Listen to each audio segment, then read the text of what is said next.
3. श्रीभगवानुवाच अक्षरं ब्रह्म परमं स्वभावोऽध्यात्ममुच्यते भूतभावोद्भवकरः विसर्गकर्म संज्ञितः.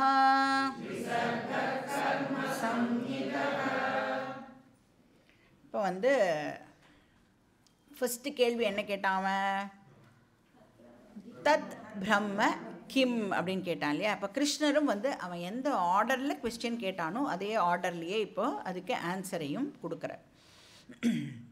ஸோ அதனால் ஃபஸ்ட் ஆன்சர் என்னது? அக்ஷரம் பிரம்ம பரமம். ஸோ அந்த பிரம்ம கிம் அப்படிங்கிறதுக்கு இங்கே ஆன்சர் கொடுக்குறார். என்ன ஆன்சர் கொடுக்குறார்? பரமம் அக்ஷரம் பிரம்ம. வாட் இஸ் பிரம்மன்?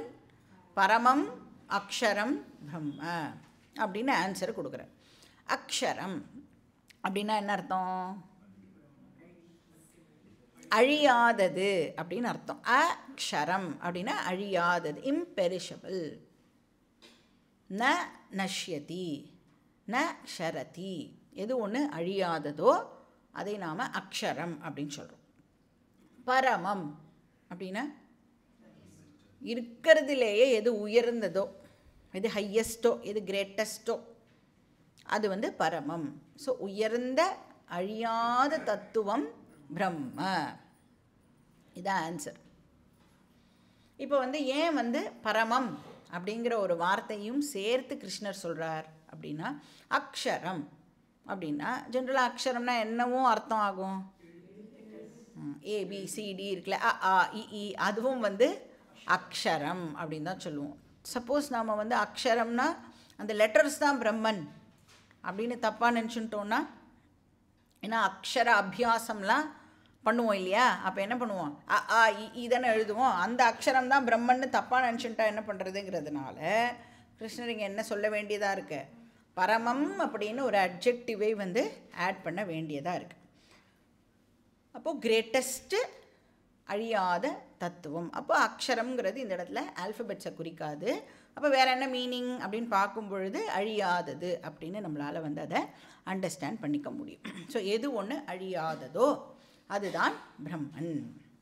ஏன்னா அக்ஷரம்ங்கிற வார்த்தை பிரம்மனை தான் ரெஃபர் பண்ணுறது அப்படிங்கிறத நாம் வேறு ஒரு உபனிஷத்துலேயும் பார்த்துருக்கோம். இன்னும் உபனிஷத்து அதை என்ன பார்த்துருக்கோம்? அத பராயயா தத் அக்ஷரம் அதிகம்யத்தே அப்படின்னு பார்த்தோம். ஸோ பராவித்யா அபராவித்யா அப்படின்னு அந்த இதை வந்து பிரித்து, அபராவித்யா அப்படின்னு சொன்னால் எல்லா வேதங்களும் ரிக் யஜுர் சாம அதர்வண அதெல்லாம் வந்து, அப்புறம் அதனுடைய வேத அங்கங்கள் அதெல்லாம் வந்து அபராவித்யாவுக்கு கீழே வரும். ஆனால் அந்த அபராவித்யா மூலமாக தான் நாம் வந்து இந்த பரா பிரம்மனை, அக்ஷர பிரம்மனை நாம் அடைய முடியும் அப்படின்னு அங்கே பார்த்தோம். அப்போ வந்து அக்ஷரம் பிரம்ம அப்படின்னு சொன்னால் சர்வகத சைத்தன்ய தத்துவம் அப்படின்னு நாம் அதை அண்டர்ஸ்டாண்ட் பண்ணிக்கணும். ஏன்னா நமக்கு தெரியும் எது ஒன்று அழியாதது,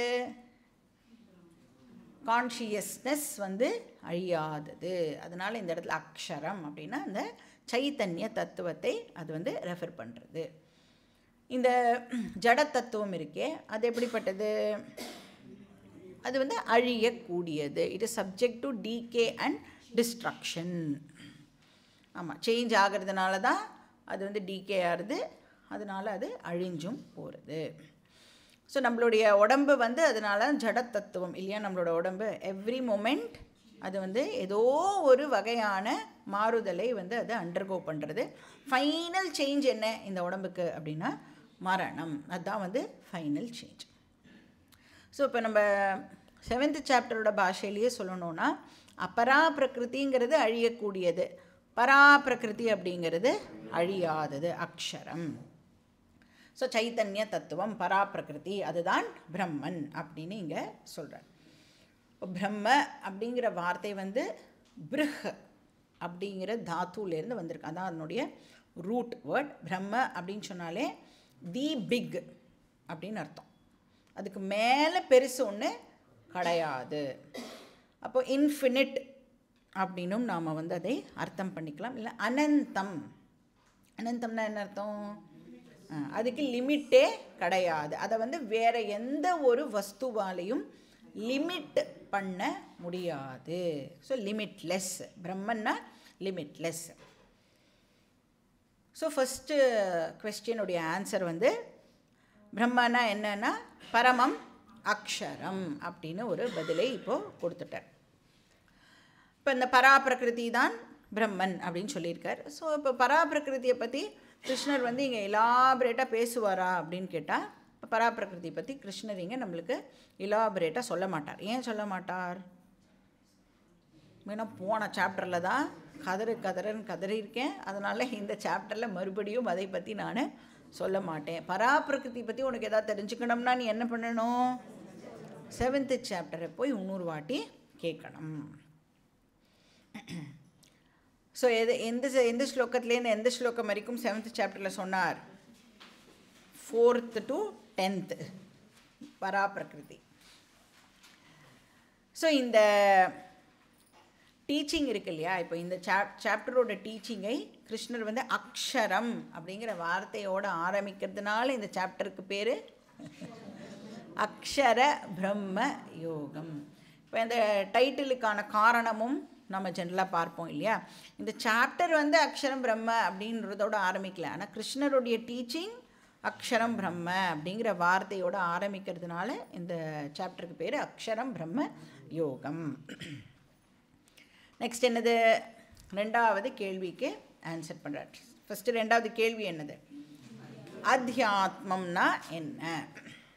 அதுக்கு என்ன சொல்கிறார்? ஸ்வபாவ அத்தியாத்மம் உச்சியதே.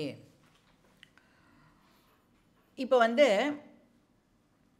ஆல் பர்வேடிங் கான்ஷியஸ்னஸ் அப்படின்னு சொல்கிறோம். இந்த கான்ஷியஸ்னஸ் ஆல் பர்வேடிங்னா என்ன அர்த்தம்? சர்வகதா. ஓகே. எல்லா இடத்துலையும் அந்த கான்ஷியஸ்னஸ் இருக்குது இல்லையா, வியாபிச்சு இருக்குது. எல்லா இடத்துலையும் இருக்குது அப்படின்னு சொன்னால் என்னுடைய தேகத்துலேயும் இருக்குமா இருக்காதா? இந்த பாடியிலையும் அந்த கான்ஷியஸ்னஸ் இருக்கும். அந்த தேகத்தில் அந்த கான்ஷியஸ்னஸ் அவைலபிளாக இருக்கும் பொழுது அந்த கான்ஷியஸ்னஸை நாம் அத்தியாத்மம் அப்படின்னு ஒரு பேரை சொல்லி ரெஃபர் பண்ணுறோம். All pervading consciousness. ஆனால் அது ஒரு சரீரத்துக்குள்ளே என்க்ளோஸ் ஆகி இருக்கும்போது ஒரு சரீரத்தில் அது அவைலபிளாக இருக்கும் பொழுது அதை வந்து அத்தியாத்மம் அப்படின்னு சொல்கிறோம். ஸோ டோட்டல் ஆங்கிள்லேருந்து பார்க்கும் பொழுது அதை வந்து பிரம்மன்னு சொல்கிறோம்.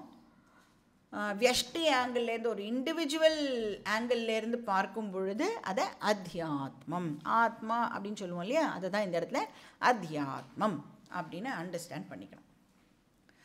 பாவகா அப்படின்னு சொன்னோன்னா ஸ்வரூபம் அப்படின்னு அர்த்தம். நேச்சர், எசன்ஸ் அப்படின்னு அர்த்தம். ஸ்வபாவகா அப்படின்னா என்ன அர்த்தம்? Once own nature, once own ஸ்வரூபம். அப்போ பிரம்மன் வந்து பரமாத்மா அப்படின்னு சொன்னால் அத்தியாத்மம் என்னது? ஜீவாத்மா. ஏன்னா எல்லா இடத்துலையும் இருக்கிற கான்ஷியஸ்னஸ் இந்த பாடிக்குள்ளே என்க்ளோஸ் ஆகும் பொழுது அந்த கான்ஷியஸ்னஸ்ஸையே நாம் ஜீவாத்மா அப்படின்னு சொல்கிறோம் இல்லையா. இப்போ எல்லா இடத்துலையும் அவைலபிளாக இருக்கிறத பரமாத்மான்னு சொல்கிறோம். அந்த பரமாத்மாவே ஒரு தேகத்துக்குள்ளே என்க்ளோஸ் ஆகும் பொழுது இந்த பரமாத்மாவே நாம் ஜீவாத்மா அப்படின்னு ஒரு பேரை வச்சு கூப்பிடுறோம். ஸோ அதுதான் இந்த இடத்துல அத்தியாத்மம். ஸோ பிரம்மன் அப்படின்னு சொன்னால் மேக்ரோ ஆங்கிள்லேருந்து சொல்கிறோம், மைக்ரோ ஆங்கிள்லேருந்து அத்தியாத்மம் அப்படின்னு சொல்கிறோம்.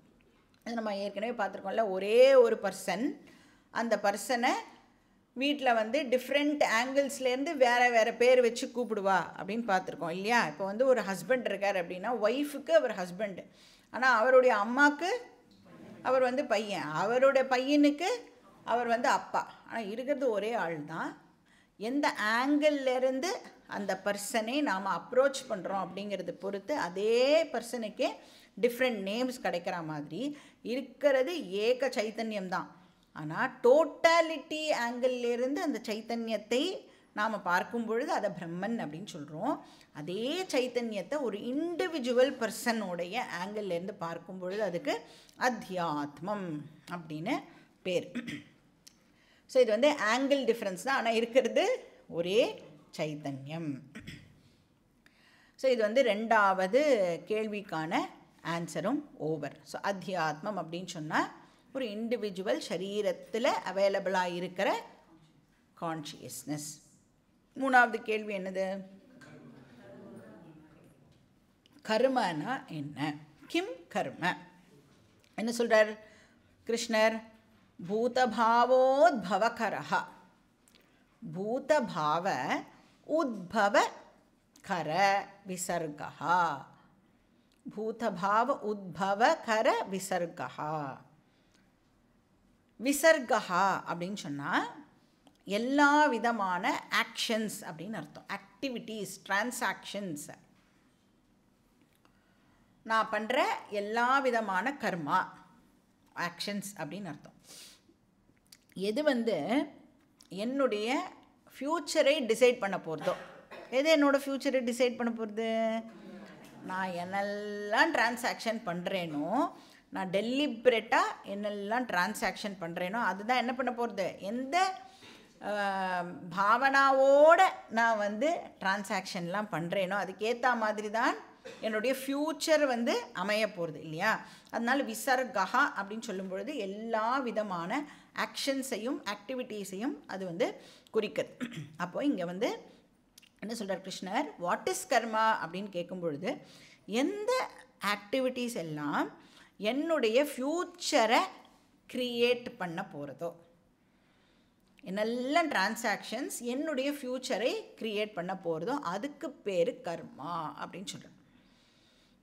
ஏன்னா என்னோடய ஃப்யூச்சர் இருக்குல்ல, என்னோடய ஃப்யூச்சர் வந்து ஜஸ்ட் லைக் தட் ஏதாவது கேஷுவலாக நடக்கக்கூடிய ஒரு விஷயமா, பை சான்ஸ் எனக்கு ஏதாவது வந்து நடக்கிறதா, இல்லை பை ஆக்சிடெண்ட் ஏதாவது நடக்கிறதா, பை கோயின்சிடென்ஸ் ஏதாவது நடக்கிறதா அப்படின்னா அப்படிலாம் இல்லை. எல்லாமே என்னது? Clear incident. என்னுடைய ஃப்யூச்சர் எல்லாமே என்ன அப்படின்னா நான் என்ன கர்மா பண்ணினேனோ அதனுடைய ரிசல்ட்டை தான் நான் வந்து என்னோடய ஃப்யூச்சரில் அனுபவிக்கிறேன்.